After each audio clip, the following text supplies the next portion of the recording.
11 अक्टूबर 2023 पाकिस्तान के पंजाब में एक आम सी सुबह थी, लेकिन किसी को अंदाजा नहीं था कि यह सुबह इतिहास बन जाएगी। मस्जिद से बाहर निकलते हैं पठानकोट अटैक का मास्टरमाइंड शाहिद लतीफ और उसका भाई। माहौल बिल्कुल आम लग रहा था। तभी अचानक बाइक पर सवार दो आदमी उनके सामने आकर रुकते हैं।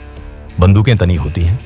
अगले कुछ सेकंड में जो होता है वो पूरे पाकिस्तान को हिलाकर रख देता है। जिस शख्स ने 2016 में भारत की धरती पर खून बहाया, जिसने पठानकोट एयरबेस पर हुए हमले की साजिश रची, आज वही शख्स अपने ही देश में मौत के सामने खड़ा था। शाहिद लतीफ सालों तक भारत की मोस्ट वांटेड लिस्ट में रहा, लेकिन पाकिस्तान में खुलेआम घूमता रहा। लेकिन 2023 में खेल बदल चुका था। अब तरीके बदले थे, रणनीति बदली थी और संदेश बिल्कुल साफ था, जो वार करेगा उसे जवाब मिलेगा। इस वीडियो में हम आपको बताएंगे शाहिद लतीफ की पूरी कहानी, उसके गुजरावाला से कश्मीर तक के सफर से लेकर पठानकोट हमले की प्लानिंग तक, और फिर वो खामोश ऑपरेशन जिसमें बिना सीमा पार किए भारत ने अपने सबसे बड़े दुश्मन को उसके ही घर में खत्म कर दिया। ये कहानी है बदले की, रणनीति की और नए भारत की। शाहिद लतीफ का जन्म पाकिस्तान के गुजरावाला शहर में हुआ था। उसके शुरुआती साल ज्यादा चर्चा में नहीं रहे, लेकिन 1990 के दशक की शुरुआत में, जब कश्मीर में हालात बेहद तनावपूर्ण हो चुके थे, उसी दौर में शाहिद लतीफ का नाम पहली बार सुरक्षा एजेंसियों के रिकॉर्ड में दर्ज हुआ। 1993 में शाहिद लतीफ ने कश्मीर घाटी में घुसपैठ की। उस वक्त सीमा पार से आतंकवाद तेजी से बढ़ रहा था। शाहिद लतीफ कश्मीर पहुंचकर हथियारों की तस्करी करने लगा। वो पाकिस्तान से हथियार लाकर आतंकवादियों तक पहुंचाता था। सिर्फ इतना ही नहीं, वो कश्मीर के युवाओं को भी भड़काने लगा। उन्हें बड़े बड़े सपने दिखाए जाते थे, गुमराह किया जाता था और धीरे धीरे आतंक के रास्ते पर धकेला जाता था। लेकिन ये दौर ज्यादा लंबा नहीं चला। 1994 में भारतीय सुरक्षा बलों ने शाहिद लतीफ को गिरफ्तार कर लिया। उस पर आतंकवाद से जुड़े कई गंभीर आरोप लगे। जांच के बाद उसे जेल भेज दिया गया। उस वक्त किसी को अंदाजा नहीं था कि ये गिरफ्तारी उसकी कहानी का अंत नहीं, बल्कि एक नई शुरुआत बनने वाली है। भारतीय जेल में बिताए गए साल शाहिद लतीफ की जिंदगी के सबसे अहम साल साबित हुए। जेल की सलाखों के पीछे उसकी सोच और ज्यादा कट्टर होती चली गई। इसी दौरान उसकी मुलाकात मसूद अजहर से हुई। मसूद अजहर वही शख्स था जो बाद में जैश-ए-मोहम्मद नाम का खतरनाक आतंकी संगठन बनाने वाला था। जेल के अंदर दोनों के बीच नजदीकियां बढ़ी, घंटों बातचीत होती थी। यहीं से शाहिद लतीफ की आगे की राह तय होने लगी। जेल ने उसे सुधारा नहीं, बल्कि और ज्यादा खतरनाक बना दिया। 1999 में एक बड़ी घटना घटी। इंडियन एयरलाइंस की फ्लाइट IC-814 का अपहरण कर लिया गया। आतंकियों ने विमान को कंधार ले जाकर भारत सरकार पर दबाव बनाया।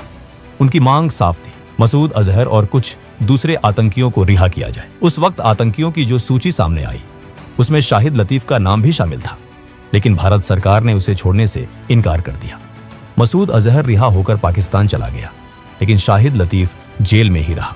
करीब 16 साल तक वो भारतीय जेलों में बंद रहा। आखिरकार 2010 में सजा पूरी होने के बाद भारत सरकार ने उसे पाकिस्तान डिपोर्ट कर दिया। पाकिस्तान लौटते ही शाहिद लतीफ सीधे जैश-ए-मोहम्मद से जुड़ गया। अब वो सिर्फ एक आम सदस्य नहीं था। इतने सालों की जेल और मसूद अजहर के साथ जुड़ाव ने उसे संगठन में ऊंचा मुकाम दिला दिया। वो लॉन्चिंग कमांडर बन गया। लॉन्चिंग कमांडर का मतलब था आतंकियों की भर्ती करना, उन्हें ट्रेनिंग दिलवाना और फिर सीमा पार भारत भेजना। 31 दिसंबर 2015 की रात 4 आतंकवादी सीमा पार कर भारत में दाखिल होते हैं। अंधेरे का फायदा उठाकर ये चारों आतंकवादी एक गाड़ी को बंदूक की नोक पर कब्जे में लेते हैं। इसके बाद वो पठानकोट एयरबेस की तरफ बढ़ते हैं। चारों आतंकवादी रात के अंधेरे और चारों तरफ फैली घास का सहारा लेकर अंदर घुसने में कामयाब हो गए। माना जाता है कि उन्होंने 11 फीट ऊंची दीवार पर चढ़ने के लिए नायलॉन की रस्सियों का इस्तेमाल किया। अंदर घुसने के बाद वो घनी झाड़ियों में छिप गए। 2 जनवरी 2016 की सुबह करीब 3:30 पर हमला शुरू हुआ। अचानक गोलियों की आवाज गूंज उठी। आतंकवादी अंधाधुंध फायरिंग करने लगे। ग्रेनेड फेंके गए। पूरा इलाका दहशत में आ गया। भारतीय सेना और आतंकवादियों के बीच ये लड़ाई करीब 80 घंटे तक चला। आखिरकार सभी आतंकवादी मारे गए, लेकिन इस ऑपरेशन में 7 भारतीय सुरक्षा कर्मियों ने अपनी जान गंवा दी। पूरा देश सन्न रह गया। जांच में साफ हुआ कि इस पूरे हमले के पीछे शाहिद लतीफ का दिमाग काम कर रहा था। वो आतंकियों को निर्देश दे रहा था। हथियारों की सप्लाई, रास्तों की जानकारी और हर कदम की प्लानिंग उसी के जरिए हुई थी। इस हमले के बाद भारत और पाकिस्तान के रिश्ते पूरी तरह बिगड़ गए। प्रधानमंत्री स्तर की बातचीत रुक गई। भरोसा पूरी तरह टूट चुका था। शाहिद लतीफ भारत की मोस्ट वांटेड लिस्ट में आ गया। 2022 में भारत सरकार ने उसे UAPA कानून के तहत आतंकवादी घोषित कर दिया, लेकिन इसके बावजूद वो पाकिस्तान में खुलेआम घूमता रहा। 2023 आते आते हालात बदलने लगे। भारत ने एक नई रणनीति पर काम शुरू किया। पाकिस्तान में छिपे आतंकवादियों को अब अननोन गनमैन के जरिए एक एक कर निशाना बनाया जाने लगा। दिल्ली से आदेश जाते थे और पाकिस्तान की जमीन पर बैठे आतंकी मारे जाते थे। पाकिस्तान में बैठे आतंकियों के बीच डर का माहौल बन गया था। जो लोग सालों से खुलेआम घूम रहे थे, अब वो डरने लगे थे। कई आतंकियों ने मदद के लिए आईएसआई का दरवाजा खटखटाया। इसके बाद आईएसआई भी एक्टिव हो गई थी और कुछ बड़े आतंकियों को सुरक्षा देना शुरू कर दिया गया। अब भारत का अगला टारगेट था शाहिद लतीफ, लेकिन यह टारगेट आसान नहीं था। शाहिद लतीफ सिर्फ जैश ए मोहम्मद का अहम सदस्य नहीं था, बल्कि आईएसआई की सुरक्षा में भी था। उसे मारना मतलब सीधे एक बड़े नेटवर्क को चुनौती देना। शाहिद लतीफ के हथियारों की सप्लाई का रास्ता भी आसान नहीं था।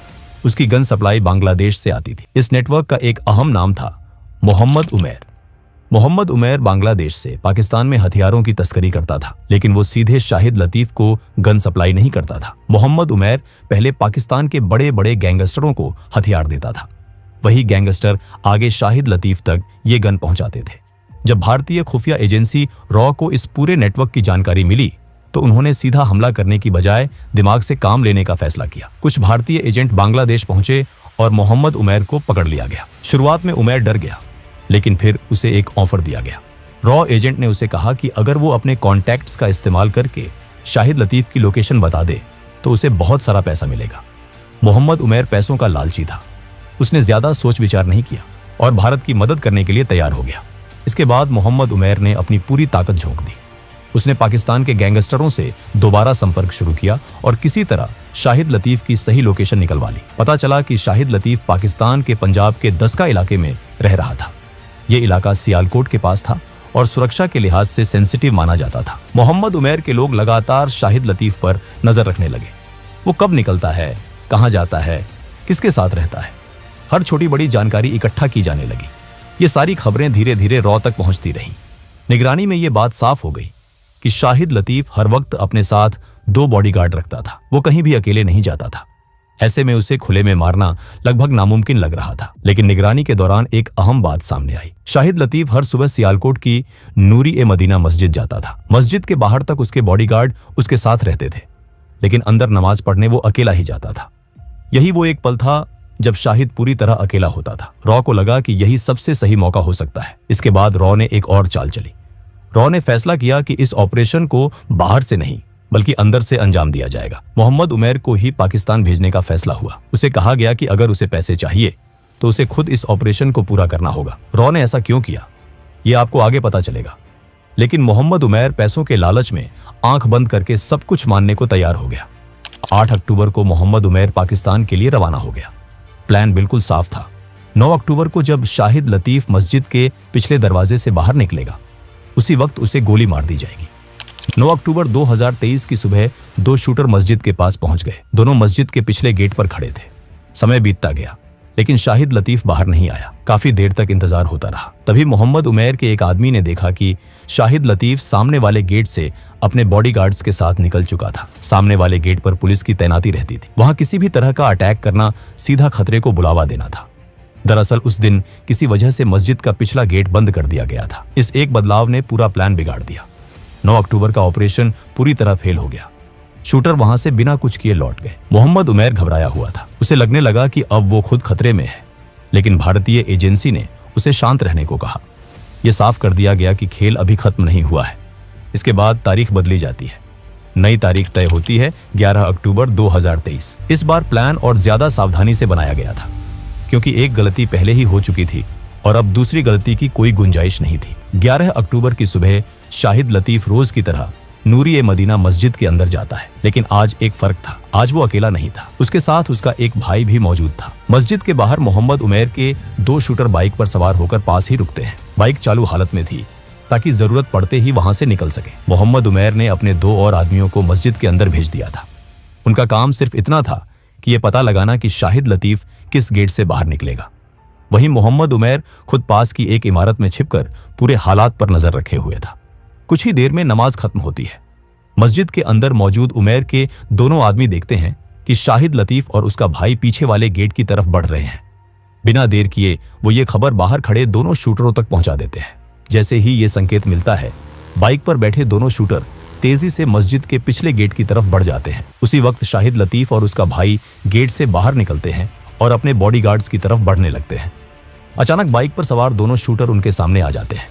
बिना एक पल गवाए वो लगातार गोलियां चलाना शुरू कर देते हैं। माहौल में अफरा तफरी मच जाती है। बॉडीगार्ड भी दौड़कर उनकी तरफ आते हैं, लेकिन सब कुछ ही सेकंड में खत्म हो जाता है। शूटर लगातार फायरिंग करते हुए वहां से फरार हो जाते हैं। शाहिद लतीफ और उसके भाई को कई गोलियां लग चुकी होती हैं। दोनों वहीं जमीन पर गिर जाते हैं और कुछ ही पलों में उनकी मौत हो जाती है। इस तरह भारत का मोस्ट वांटेड आतंकवादी अपने ही देश पाकिस्तान में दिन दहाड़े मार दिया जाता है। वही शाहिद लतीफ जो सालों तक भारत के खिलाफ साजिशें रचता रहा, अब खुद एक खामोश लाश बन चुका था। शाहिद लतीफ को मारने के बाद मोहम्मद उमैर और उसके साथी तुरंत वहां से निकल जाते हैं, लेकिन अब कहानी का दूसरा हिस्सा शुरू होता है। पाकिस्तान पुलिस और आईएसआई पहले से ही अलर्ट पर थी और अब वो पूरी ताकत से मोहम्मद उमैर के पीछे लग जाती है। असल में पाकिस्तान पहले से ही मोहम्मद उमैर को ढूंढ रही थी। उन्हें शक था कि कुछ बड़ा होने वाला है।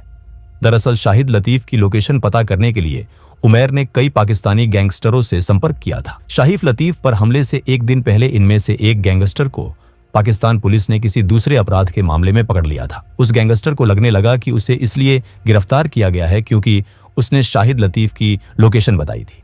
डर के मारे वो टूट जाता है और पुलिस को मोहम्मद उमैर के बारे में सब कुछ बता देता है। यहीं से पाकिस्तान पुलिस और आईएसआई को मोहम्मद उमैर की पूरी जानकारी मिल जाती है और वो उसके पीछे पड़ जाते हैं। शाहिद लतीफ की हत्या के बाद प्लान के मुताबिक मोहम्मद उमैर और उसके आदमी लाहौर एयरपोर्ट की तरफ बढ़ते हैं। रास्ते में वो सारी जानकारी रॉ तक पहुंचा देते हैं, लेकिन यहीं पर सबसे बड़ा ट्विस्ट आता है। रॉ जानबूझकर पाकिस्तान पुलिस को मोहम्मद उमैर की लोकेशन का इनपुट दे देता है। असल में भारत ने मोहम्मद उमैर को पाकिस्तान भेजा ही इसलिए था ताकि वो पकड़ा जाए। उमैर वही आदमी था जो हथियारों की सप्लाई करता था और उन्हीं हथियारों से भारत में आतंक फैलाया जाता था। इस तरह भारत ने एक ही तीर से दो निशाने साध लिए। एक तरफ शाहिद लतीफ मारा गया और दूसरी तरफ गन सप्लाई करने वाला नेटवर्क भी बेनकाब हो गया। मोहम्मद उमैर को लाहौर एयरपोर्ट से गिरफ्तार कर लिया जाता है। उसकी गिरफ्तारी पाकिस्तान के लिए भी एक बड़ा मामला बन जाती है। कुछ महीनों बाद पाकिस्तान एक बड़ा दावा करता है। पाकिस्तान के विदेश सचिव प्रेस कॉन्फ्रेंस करते हैं। दावा किया जाता है कि शाहिद लतीफ की हत्या के पीछे भारत की खुफिया एजेंसी रॉ का हाथ है। आरोप लगाया जाता है कि भारत ने मोहम्मद उमैर को हायर किया था। भारत इन आरोपों को खारिज कर देता है। कोई आधिकारिक जिम्मेदारी नहीं ली जाती, लेकिन संदेश साफ था। इस तरह बिना पाकिस्तान में घुसे भारत ने शाहिद लतीफ को मार दिया और पठानकोट हमले का बदला ले लिया।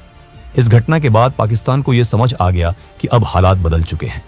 यह नया भारत है जो चुपचाप सहने वाला नहीं है, बल्कि जरूरत पड़ने पर दुश्मन को उसके ही घर में जवाब देना जानता है।